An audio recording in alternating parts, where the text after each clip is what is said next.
Hello everybody and welcome to Factoring Quadratics practice number 3. I'm going to go a little faster in this video because I hope you've got the basics from the first two videos.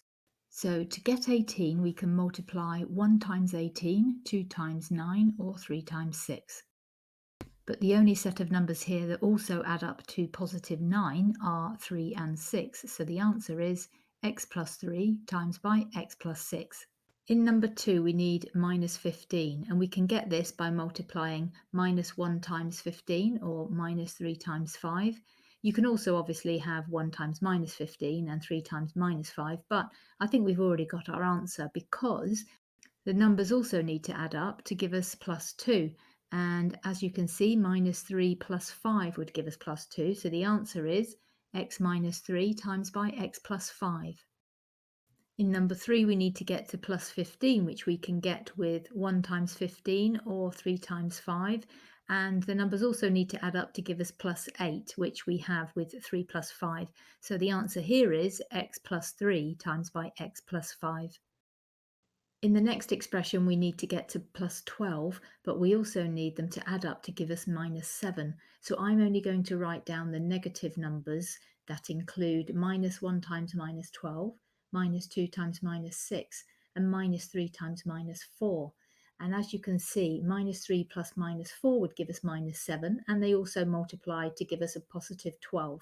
So the answer is x minus 3 times by x minus 4. Next, we need two numbers that multiply together to give us minus 12. So we need one negative and one positive number, such as minus 1 times by 12, minus 2 times by 6, or minus 3 times by 4.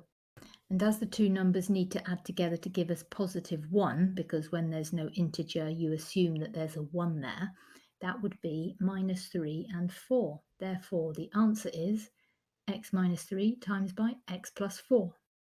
In the next example, we need two numbers that multiply together to give us 16. However, they also need to add up to give us minus 8.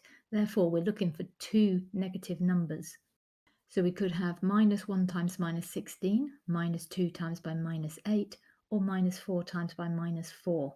And as you can see, minus 4 times minus 4 will add up to give us minus 8. So our answer is x minus 4 times by x minus 4.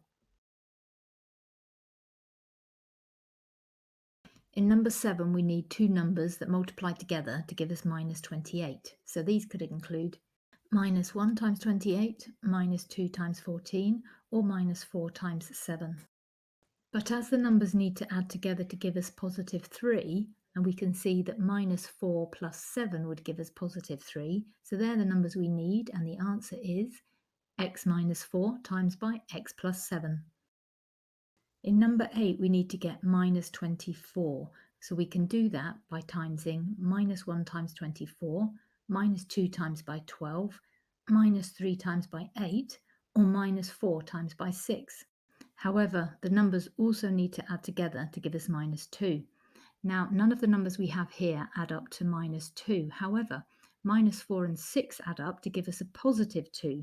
So if we switch the minus sign from the 4 to the 6, you can see 4 plus minus 6 gives us minus 2, and they still multiply together to give us minus 24. So those are the numbers we need, and the answer is x plus 4 times by x minus 6.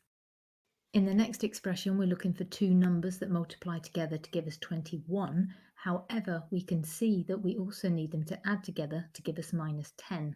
Therefore, we're looking for two negative numbers. So to make 21, we could have minus 1 times by minus 21, or minus 3 times by minus 7. But as you can see, minus 3 plus minus 7 gives us our minus 10. So the answer is x minus 3 times by x minus 7.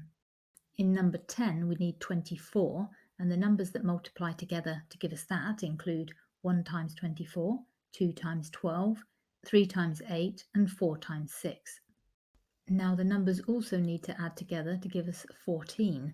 So you can see 2 plus 12 equals 14. Therefore, the answer is x plus 2 times by x plus 12.